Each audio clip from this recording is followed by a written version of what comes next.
But if we talk about performances against West and Fiend, who went up against them? Both of these teams, actually. West and Fiend sent both of them down to the losers bracket. Cody, Travis, and Phazon took it to Game 5. Boomie and Snowy only took it to Game 4. So I'm thinking in my heart of hearts, but also you got to look at the statistics. You got to look at the numbers there. And when you look at even the last set that Cody and Phazon just played, they just came out of an intense Game 5 set. They are warmed up, whereas Boomie and Snowy have been waiting a little while to get back into the set after going down 3-1 to, like you said, the juggernaut that is West and Fiend. And we are seeing the first stock already go inside of not just Boomie, but on the side of Snowy. It looks like they're going to need a little bit of time to get re-warmed up here already in this set. And we're seeing Phazon go to yet another one of his staple character picks here, but a different one than some of the ones we've seen previously. He's going to the Hattori here, a classic Phazon pick. We love his sword, we love his spear. I do worry a little bit about these constant shifts because I feel like there's not a lot of confidence in his character pick. He didn't get the ground pound on time to finish off that stock from Snowy, who did the GC neutral C to get back. Cody's gonna fall. Phazon, the only one, despite having very low defense, he is the last one to lose his first stock. And this is wild to me because I don't know how Phazon makes the decision, right? It could be Val, it could be Kaya, it could be Wu Shang, but we got Hattori, and I'm like, okay, like Hattori's fine, but I'm just a little bit confused about the thought process. Cause I feel like Val would be good too.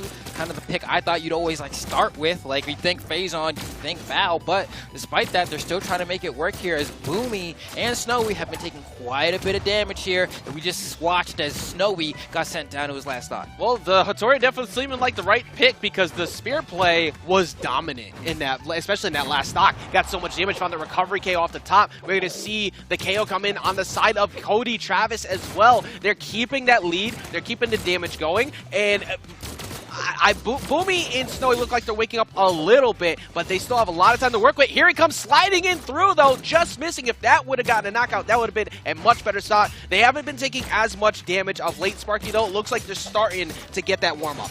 So something that we mentioned several times throughout the day is how Game 1 sometimes is and both isn't indicative of the rest of the match. It's sort of Schrodinger's Game 1.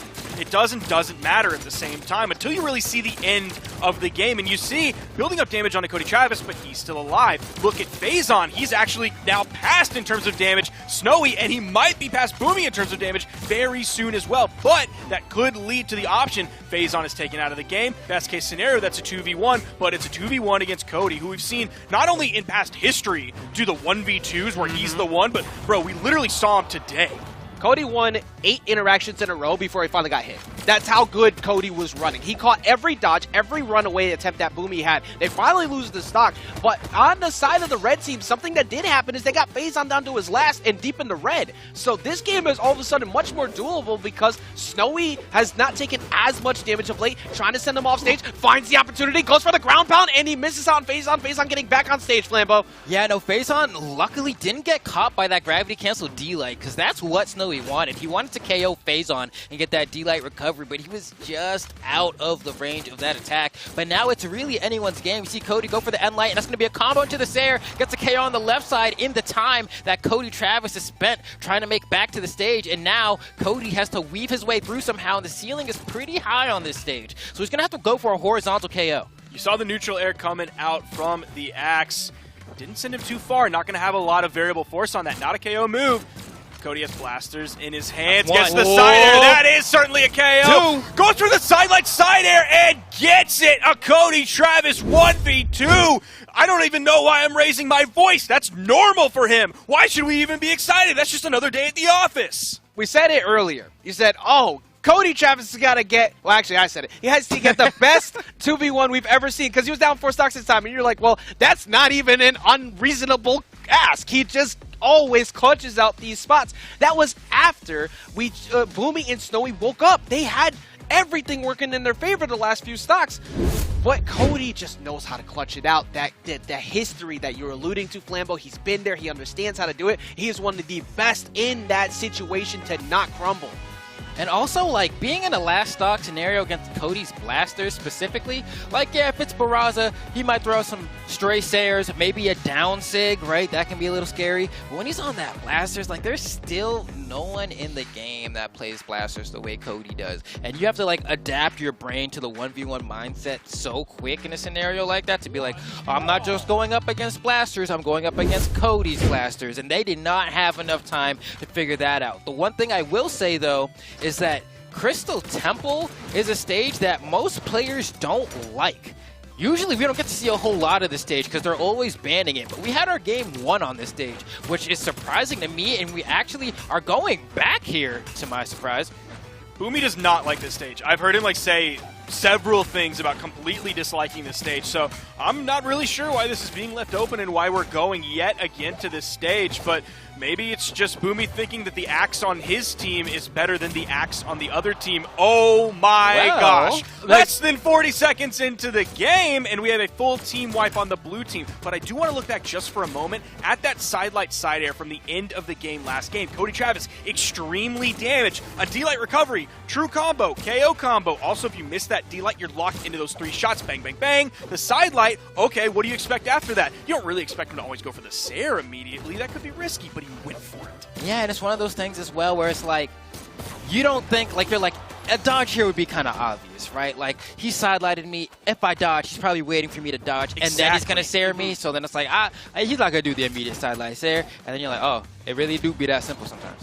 Yeah, man, they got it back to even now, and something that happened a lot in the last game is Cody won every single blaster matchup that happened. You're talking about how nobody does it better. Boomie could not find the openings. He just could not. Cody refused to give it to him. But here in this game, it hasn't been the gauntlets on the side of the cross. It's still been the blasters that Boomie has now been able to make work. They're getting a lot of damage on here. Phazon, however, sets up deep off stage. Snowy not going down. Gets through the dare, and Boomie separating them. They are getting that damage on. This is working so much better. Man, that interrupt got me vexed because I saw Boomie got that D-Light. He's like, it's dash jump recovery time. This is my bread and butter. And he got stuffed on it, and that's what 2v2s is all about. Don't allow your partner to get beat up. But I'm kind of starting to feel a little scared about the Luke pick from Boomie, to be honest. The cross, the affordance there is the early KO. You're supposed to grab those gauntlets, get that N-Sig, and boom, you're gone in yellow. But we haven't seen any of that. So, like, is it worth this pick anymore? I honestly don't know. And thinking about like Boomie's behavior as a player, he is one, and we say this literally all the time, so I'm sure everyone in chat is going to be like, they say this literally every time. He's one to pick one character and stick with that character all the way until the bitter end or the most beautiful victory.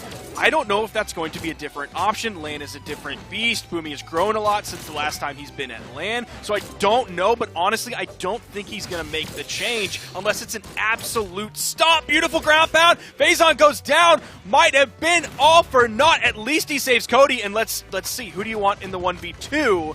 You want Cody Travis. So Phazon just gave his life. Oh, he eats the fire. Hey, you are popping off in your chair. That connected because you already just dealt with Cody getting the 2v1. Even with the life lead you had, it doesn't matter. His separation skills are so good. But once he got caught, finally poking his head above the ledge, not too much room to hide out there on Crystal Temple on the right side to try and get around that in the first place. Amazing job getting that game, getting it to 1 apiece. I seriously, though, have absolutely no clue as to who I can take a guess at who's winning this set, because they are playing extremely close. This is amazing back and forth, even though Cody's the one that's always at the end. Boomie played much better that time. I didn't see Cody completely outplaying them this time on the blasters when they were out. Yeah, I feel like the conversions were a lot more crisp as well. And Boomie, on the blasters, like, did a decent job, I think. I mean, Boomie's blasters are good. Everyone, like, when you talk about Boomie, the same vein of Sparky saying, they say this every time. Yep. Diana, Boomie. It's because it's true. They say it every time. It's true. The Reno, right? We saw the Reno come out and do some crazy things as well. So it's like, all right, like, this isn't to be like Cody Travis, Blaster God, Boomie, Blaster suck. No, like, Boomie's blasters are, like, also phenomenal, but they're just very different, is what I'll say. And that should also show you, like, when Ajax said that Cody was winning all of the blasters initiations against both of Boomie's weapons, that should let you know, that's a big clue to say, hey, that's how good Cody was playing blasters in that game. But you mentioned Boomie's blasters being good. He did 49% of the damage last game with his blasters, 299. He did 125 with gauntlets and 39 with unarmed. So still heavily relying on the blasters. He is not going to switch his character. I doubt he would on a victory, but they they are swapping to a different map. And we got the frog out too, baby. And you know how I feel about frogs. We got a boy from Rivals of Ether here to play, That's my boy. true. Shouts out to Rivals. Dan Fornes, we love you. Oh, man.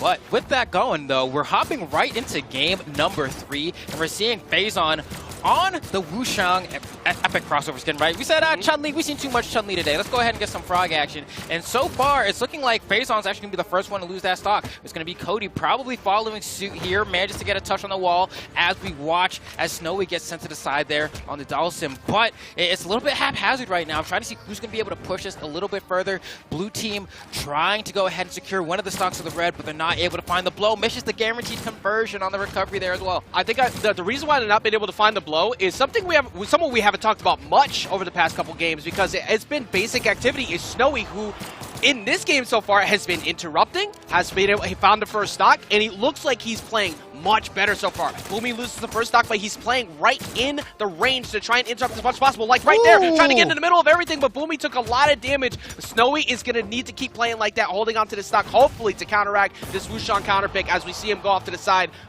Cody's still holding on to those 3 stocks. Boomie's taking a lot of damage here in a second stock. Cody doing a fantastic job of still taking a lot of damage, but he hasn't been KO'd yet. Boomie on final stock now. This is dominating. You saw it on the top of your screen. He did just get shut down, but before that he was dominating. Ladies and gentlemen, that means on the first stock he got 3 KOs. That is all 3 KOs on the red team that have happened so far, Flambeau. And that's what Luke/Cross is all about, trying to get those KOs. Look at the conversions that's happening here from the blue team, though. Boomie is taking a whole lot of damage. Despite the fact that he's getting the KOs, he's also taking a lot of damage doing it. And that, you know, you only have one more stock to work with. So right now, maybe start throwing out some down 6. Okay, beautiful. What? Hello? Yes, Snowy's been boxing a lot more, and he's been trying his best to help out where Boomie has not been able to succeed in this game. The reversal sider they're coming in. Here comes Snowy trying to get the option coverage. He does have the dodge, but he retreats back to center stage. I feel like he felt a little bit out of position. Unfortunately, you kind of need to go for that play right now with the way that Cody's playing. He also might have been a little bit worried that as Phazon was going to spawn back in, who was going to be up on the stage by himself. That was going to be Boomie on final stock in red. So that might have been a tactical retreat to help out your teammate, possibly get a 1v2 or 2v1 situation now that you have a power play while Cody's over on the wall. But I think there was definitely a tactical defensive situation so that he could be there for his teammate. Seeing so many strong follow-ups. I'm looking forward to seeing Snowy's numbers at the end of this game. I think they're going to be very strong numbers. That neutral light from the middle of the stage, not even sending off screen. That's something Cross also has, is a lot of defense. Can they get onto Phazon right now? There's the Ensig that they needed, the perfect execution. I was looking for it. I was like, this is your chance. This is the moment. He's respawning, and now he can go for the 2v1 combo. This is still very doable for Cody. We already saw him do it once, but if they set up one end light, this is why Cody is sticking on the side. If they keep sending him back off stage, he at least won't get team comboed to death. Every single game has been this spot. We saw Cody win it the first time. He wasn't able to win it the second time because they got the immediate Yoga Flame. But right now, Cody is separating them so well again. Here we go, getting the damage on, trying to catch him, keeping it going. Wow. There's a big opportunity here. Goes out a lot of damage. That is exactly what they need, Sparky. Cody Travis, like, I don't know if he's just lucky or if he's just that dang good. Oh, no! Sent over to the right side, recovering back. Is there going to be punish on the landing? The side air misses. Back-to-back neutral airs. You need a KO move. Snowy, you got to do something quick. Cody Travis. Oh, Cody gets the unarmed recovery. Sending off the top, taking game 3. Look at his hand on his head. He knows that he messed that up. He tried to catch him and accidentally caught Boomie, and he almost found the chance to get in. That hand has not moved. That is that stress feeling. It finally came down. You know that was your chance, and you just went down 2-1 in the set count because of that. What else? I don't know what else we can say about Cody's ability to stay calm in this situation, man. It's just, at this point, you expect him to win when he's in that spot. It was a scary spot to be in, right? Both members were in red. I can understand the nerves, especially once you've done the damage already to bring... Because one thing I actually want to talk about is the conversion that Boomie got, right? There's like a gravity cancel, like Axe Endlight, I think, that Boomie had to follow off of, and he decided to go for, I believe, gravity cancel Sidelight into X Pivot Nair, right? I didn't know what the option Boomie was going to pick was. I was like, are you going to try to gravity cancel Side Sig and just push Cody off stage? That's what I thought he was going to do, because, you know, he has a whole lot of force on cross. I thought this might be the play you make, but he went for the juggle and said, let's keep him a little bit closer, rack the damage up, make sure when we go for the KOing blow, it actually works. And for that Sayer to kind of ruin the hopes and dreams of that, you got to go into your real competitor mindset and say, it is what it is, go next. You can't be hung up on it. Cody gets the most winnable 2v1s, or in his case, from his point of view, Yeah. 1v2s out of anybody I agree. in the game. And honestly, he wins all of them. Yep. You merely adopted the 1v2, but Cody Travis, he was born in it, molded by it. He didn't see a 2v2 fair fight until he was already a man, and by then it was nothing to him. And he didn't even need it. The 1v2 situation, that's child's play for Cody Travis. Well, Sparky, the #1 seed is about to go down in 5th place, along with #2 seed. If they don't figure this out, that darkness is looking like it's creeping over here. We're back on Crystal Temple once again. Everything is riding on them getting something going. Snowy looked much better in that last game. Boomie was struggling a bit. If they can keep Snowy's success, they have a shot, Flambeau. But the way that Wushang pick came in and got those conversions, got that damage, and then Cody always holding it together at the end, it's looking rough. As we see Phazon go down with the first stock, it doesn't even matter because Cody still has all three, so you still got hope. Yeah, right? It's like, as long as Cody is alive, there is a chance. But for Boomie and Snowy, I mean, I personally would like to see this go to Game 5, so the fact that they amassed the lead already in this game, Crystal Temple has been so popular, like, what the heck? But as I've been thinking about it more throughout the set, one of the affordances that I think this stage has is the fact that this platform layout means that you are able to, with blasters, stand on those platforms and occupy an aerial spot of the air with grounded attacks that you can't on other stages. So if you want to do a neutral light on that platform or a D-light on that platform, you now have all these options that you couldn't do before on other stages. And that's an interesting dynamic because this map is very strong if you're an Axe player. Both teams have an Axe player on them, but now you bring the blasters dynamic into it like you just said. Who has blasters in this game? Yes, Cody does, but also Boomie. That means on each person, they have a strong weapon matchup on this map for the red team. And Boomie finally catching him with the cider off the side to take out Phazon to miss all that. But Phazon's ability to break up some of these combos has been so good. Setting Boomie up, God, this is just so stressful. You can't make any mistakes, and you get caught by the double recovery. The red team has been kind of crowding each other a bit more often than we're used to seeing, because usually it's Boomie who's keeping the space, but Boomie is going to take a trip on his favorite rocket ship all the way to the top. Snowy, however, just fighting for his life on the side. Neutral light at least separates the two of them.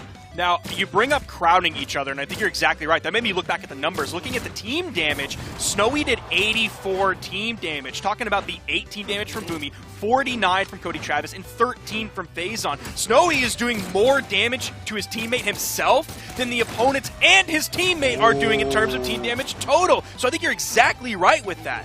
Coming down to what could potentially be the final moments of this set. We have one stock on the board for everyone involved. Phazon has the most damage racked up, but he's getting some hits on a Boomie. No team conversions. These separate 1v1s are going wild right now. You see that. Oh my God. That was huge. Phazon, that was huge. These games are rated E for everyone. He lost Snowy. He found Boomie, said, your turn next. They kept it going. He still got all this damage, and they still have to worry about the fact that Cody, if they're both in the red, is going to win the 2v1. So they need to deal with Cody ASAP, but Phazon has not only got that double KO earlier, but he's keeping it going here.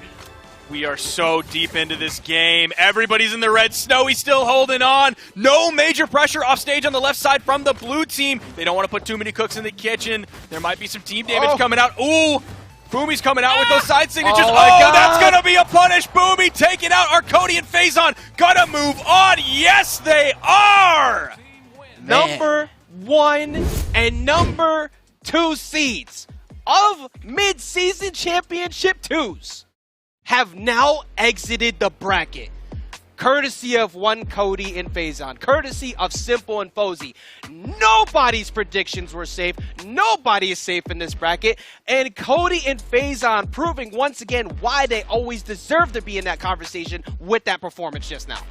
Yeah, I'm like, there's part of me that whenever Boomie goes down, there's always a part of my whole, it's like a thread that just like gets joint. I'm a Boomie believer, man. Boofy. Like I'm a Boofy believer. Yes, but I'm a Boomie believer. But unfortunately, it's kind of like being a Mets fan. You know, you have the hope, but eventually they crash. And I wanted to see that hope continue here, but you just can't get through Cody right now. Like that, Cody's.